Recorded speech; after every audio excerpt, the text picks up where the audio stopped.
Donawa McDavidson, a fiery, flamboyant, outspoken politician. She was a bold, dominant figure among the female politicians of her time. She was born Muriel Olympia to John, a union worker, and Therese Donawa in San Fernando on December 12, 1929.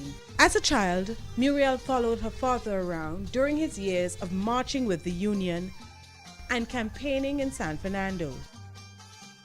Looking back, her siblings felt she was destined for a political career of her own. I guess what motivated her, I believe, is my father. You know, being the first child and she into politics and was hearing, this talk about politics. So she decided to go into politics. So while she was at Texaco, she was a councillor at the Borough Council, San Fernando Borough Council. He was the motivator in the politics, because at one stage she was his campaign manager. Well, we would believe that he had some influence, and to some extent it may have been a natural thing because she was always sort of community-oriented. A newspaper article on Dr. Eric Williams and the Caribbean Commission in the early 1950s played a decisive role in her future and led to her involvement in the People's National Movement, the PNM. She aligned herself to Dr. Williams almost as soon as he returned from England in 1954 and encouraged him to educate the people of Trinidad and Tobago rather than lecture to small groups of people overseas. Muriel was among the first group of people to join the PNM. Yeah, from the time the PNM came into being, that was her intention to be a politician from then on, to be a politician for life. That she never thought about anything else besides politics. She eat and dream politics. That was her life. That was her mainstay, politics. I don't think she was thinking of any other thing besides politics. She worked hard and tirelessly with Isabel Tichet to form the Women's League of the party. In 1956, she replaced Gerard Montano on the San Fernando Borough Council. 2 years later, she carved a place in history by polling the highest number of votes in a municipal election when she won the laissez-faire seat. She was the representative of Fatima for 5 years. I know she did a lot for Fatima. And she was proud that, she went in there, she won Fatima, which was a very hard seat to win. And she won it twice. And then going into Lavantil, she went in there, the Lavantil people, they love her, she could have interacted with the Lavantil people. She fought seats in South Trinidad, winning 4 terms as a parliamentary representative, punctuated by 1 term as senator.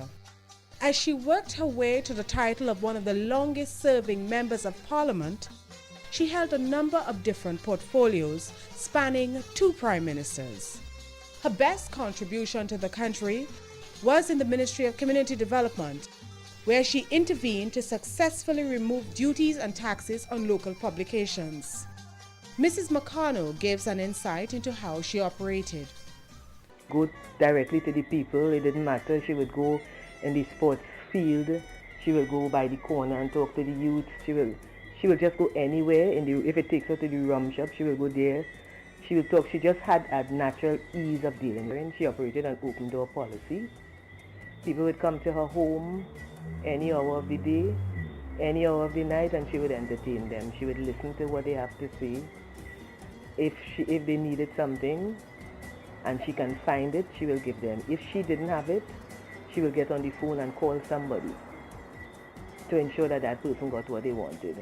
People would come to her for jobs, and she would, most times before the person leave, they had to leave to her job because she would get on that phone and call. If it takes 12 people to call and explain the person's situation, and most times, by the time the person left her home, they would have a job or her office.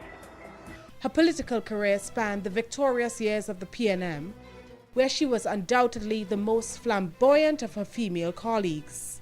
Her style was colorful. She blended modern wear with African and Indian. Yeah, she always loved to dress with her hair well done up, a high heel, and she loved to step. And everywhere she go, she have to get this new dress, this new outfit, to go out. And she loved to go to the hairdresser. How am I looking? She'll ask you how she's looking, and she'll go out there, step proud. Religion played a very important role in Muriel's life, and at one point, she almost joined the Carmelite sisters. She originally intended to enter the religious life. She was supposed to go into the nunnery. But about a week before her date for entry into the nunnery, she got up speaking a different language. She had some calling which we could not understand, where she was speaking in strange languages which we couldn't understand and didn't know what it was. Only to understand it was Arabic that she started speaking, and from there I think she went and she joined the Muslim faith. From that experience, that she became a Muslim at the age of 17. Since then she has been a practicing Muslim until death. In 1965, she secretly married Oswald McDavidson under Muslim rites. They did not have any children. Muriel's political fortunes reached an all-time low following the PNM's 33-3 defeat by the NER. Things happened to her, particularly coming down to the latter part of her political life. One significant thing that I think affected her really badly was her experience with the coup. Because she was the only member of the PNM party in the Red House at that time. Maurice Marshall did not go, and the Prime Minister left at tea time. And so she ended up being the only one there. Sometime during the period that the Muslims were in the parliament, she was able to get away.